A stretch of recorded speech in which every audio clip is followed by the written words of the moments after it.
So hello everyone, welcome or welcome back to my YouTube channel. So this is Himani and I hope you all guys are good and doing well. तो आपको ये question paper देख के पता ही लग गया होगा कि मैं किस बारे में आज बात करने जा रही हूँ और जो मेरी ये वीडियो है किस चीज़ के ऊपर होने जा रही है। तो मैं आपको बता दूँ जैसे कि मैं भी एक स्टूडेंट हूँ, तो जब हमारे एग्ज़ाम आते हैं सब स्टूडेंट्स पहले तो कुछ नहीं पढ़ते, बट जब फाइनल मतलब एग्जाम्स आते हैं तो वो सर्च करने लग जाता है यूट्यूब पे कि प्रीवियस ईयर क्वेश्चन पेपर। तो मैंने सोचा क्यों ना, मतलब जैसे कि मैंने देखा है 2021 22, तो मैंने सोचा मैं भी एचपी यूनिवर्सिटी, जो हिमाचल प्रदेश की यूनिवर्सिटी, जो वहाँ से क्वेश्चन पेपर आते हैं फर्स्ट ईयर के, तो ये इकोनॉमिक्स का है जो मेरा था, इकोनॉमिक्स का पेपर पिछले कल था। तो मैंने सोचा कि क्यों ना मैं भी शूट करूँ एंड मैं सारी पेपरों का आपको बता दूंगी, मतलब सारी पेपरों की मैं अलग से वीडियोस डालूंगी क्वेश्चन पेपर की एंड आपको सारे क्वेश्चन दिखाऊंगी उसमें।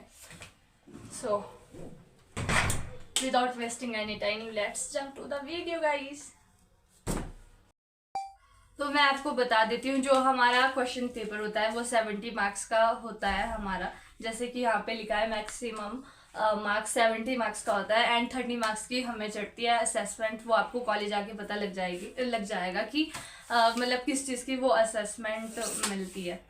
तो 70 मार्क्स का होता है। जैसे हमारा पेपर होता है वो section A and section B में डिवाइड होता है। इस जैसे यहाँ पे पार्ट फर्स्ट लिखा है वो कितने भी सेक्शंस में डिवाइड होता है। जैसे हिंदी का पेपर कई बार section A, section B, section C, section D तक होता है, कई तो ई एफ तक चले जाते हैं, बट इतने लॉन्ग होते नहीं है। तो जैसे हमारा ये सेक्शन ए है एंड जो ये दूसरा मतलब सेक्शन बी, मतलब हमारा क्वेश्चन पेपर दो पार्ट में डिवाइड हुआ है। तो जो हमारा सेक्शन है ए है उसमें हमें दो क्वेश्चन मिलता है, दो पार्ट मिलता है ए एंड बी। मतलब क्वेश्चन ए मतलब सेक्शन ए, उसमें भी हमें सेक्शंस मिलते हैं। सेक्शन ए जैसे कि यहाँ पे सेक्शन ए में हमें आते हैं मल्टीपल चॉइस के क्वेश्चन, जो 10 होते हैं मल्टीपल चॉइस के क्वेश्चन, वो हमें सेक्शन ए में आता है।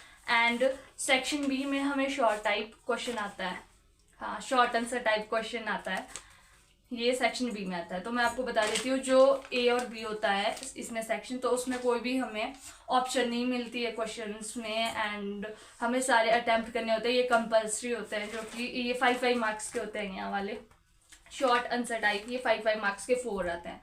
तो इसमें हमें कोई भी ऑप्शन नहीं मिलती है। एंड जो हमें 10 मार्क्स के भी 4 करने होते हैं, 10 मार्क्स के 4 मतलब 40 मार्क्स के हमें 4 क्वेश्चन आते हैं, जिसमें हमें और की ऑप्शन मिलती है। जैसे कि आप यहाँ पे देख रहे होंगे, यहाँ पे सब में और की ऑप्शन है, तो मैं आपको दिखाती हूँ। एंड सेक्शन बी का मैं बता देती हूँ आपको। इसमें हमें यूनिट्स होते हैं, इसमें भी हमें यूनिट्स मिलता है, जैसे unit 1, unit 2, unit 3, unit 4 and 4 unit है, मतलब तो हमें 8 क्वेश्चन दिए होंगे, उसमें से हमें 4 ही करने होंगे। तो अभी हम स्टार्ट करते हैं क्वेश्चन से कि हमें क्या क्या क्वेश्चन आए थे एचपीयू से बीए फर्स्ट ईयर एग्जामिनेशन 2024 में, ठीक है। तो स्टार्ट करते हैं मल्टीपल चॉइस क्वेश्चन से। इस पे हमें 10 एमसीक्यूज आते हैं जैसे कि बताया है, तो ऐसे आते हैं। इसमें ऑप्शंस हमें मिलती है, एक क्वेश्चन में 4 ऑप्शंस हमें मिलेगी, उसमें से कोई एक ठीक होगी, वो आपको टिक करनी होगी। तो मैं आपको फर्स्ट क्वेश्चन पढ़ के बताती हूँ। Slope of PPC is straight line, convex to origin and concave to origin, none of these।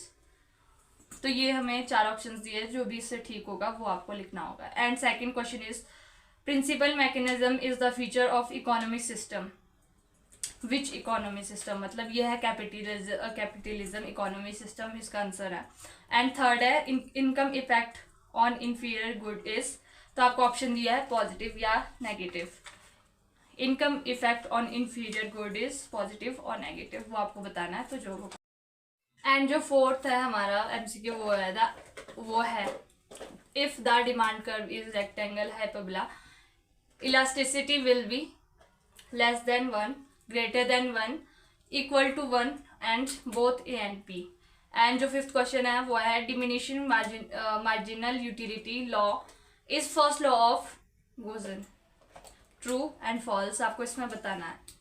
Marginal production is equal to average product, marginal production is equal to average production. MP is increasing, AP is maximum, AP is decreasing, both A and B. And जो हमारा next question है वो है slope of isoquant is based on increasing MRTS and constant MRTS या diminishing MRTS या none of these. आपको इसमें बताना है इसका आंसर। एंड जो हमारा नेक्स्ट क्वेश्चन है वो है average cost is sum of AFC and ABC, TC divided by quantity, both A and B and none of these. And जो हमारा नेक्स्ट है एंड जो हमारा 9th है वो है when elasticity of demand is infinity then MR will be 0। ये true है या फॉल्स है, ये आपको बताना है इसमें। एंड जो हमारा नेक्स्ट क्वेश्चन है वो है price determination of perishable good in very short period is. अब मैं आपको सेक्शन बी जो है इसी का मतलब सेक्शन ए का पार्ट बी जो है मैं अब आपको वो एक्सप्लेन करने जा रही हूँ। शॉर्ट आंसर टाइप क्वेश्चंस जो होते हैं उसमें जो हमें नहीं मिलती है कोई भी, मैंने पहले भी बोला था हमें कोई भी ऑप्शन नहीं होती है, हमें कंपल्सरी अटेम्प्ट करने पड़ते हैं सारे। तो मैं आपको क्वेश्चन पढ़ती हूँ। Explain exceptions of law of demand. And second question is explain the concept of budget line.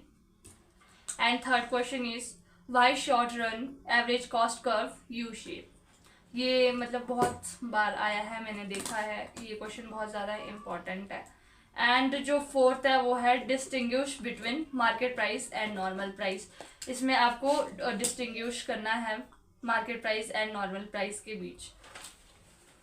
And या अब मैं आपको एक्सप्लेन करने जा रही हूँ सेक्शन बी जो है उसका यूनिट फर्स्ट।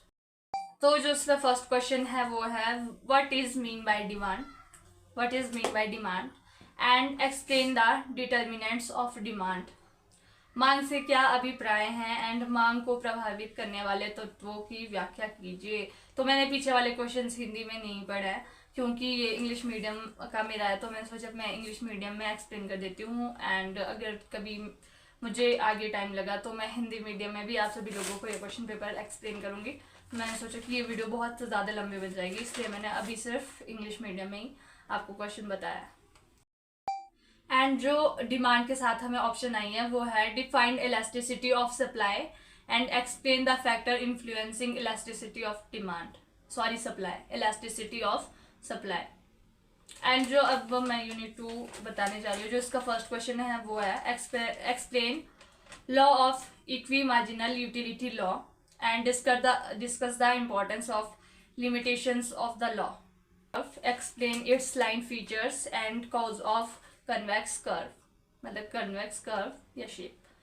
एंड जो अभी हम यूनिट 3 में पहुंच गए हैं, जो कि हमारे लास्ट 2 क्वेश्चंस बचे हैं, वो है एक्सप्लेन रिटर्न टू स्केल। ये हमें 10 मार्क्स के लिए लिखना पड़ेगा आपको, explain return to scale. And इसके ऑप्शन में आपको आया है explain the relationship between total revenue, marginal revenue and average revenue, जो कि मैंने खुद से करा है, मैंने टोटल रेवेन्यू वाला करा है। मतलब रिलेशन बिटवीन, क्योंकि मुझे आसान लगा था। मतलब इससे तो रिटर्न टू स्केल मुझे ज़्यादा मतलब मुझे आता था, बट फिर मैंने सोचा कि नीचे वाला मुझे ज़्यादा अच्छे से आता है, तो मैंने यही कर दिया। एंड जो हमारा अब लास्ट सेक्शन है यूनिट 4, उसमें क्वेश्चन है explain the role of time element in the price determination, explain the role of time element in price determination. And जो इसके साथ ऑप्शन में आया है क्वेश्चन वो है what is perfect competition and explain short and long term equilibrium of film. So या ये अभी हमारा क्वेश्चन पेपर सारा जो मैंने आपको बताया ये कंप्लीट हो गया। एंड ये इंग्लिश मीडियम वालों का है, मतलब हिंदी मीडियम दोनों का सेम होता है। तो मैं सोच रही हूँ कि अब मैंने इंग्लिश का बना दिया तो मैं कभी हिंदी का भी ज़रूर बनाऊंगी। So everyone that's it for the video. मिलेंगे अब आपको नेक्स्ट वीडियो में, सो तब तक के लिए बाय बाय।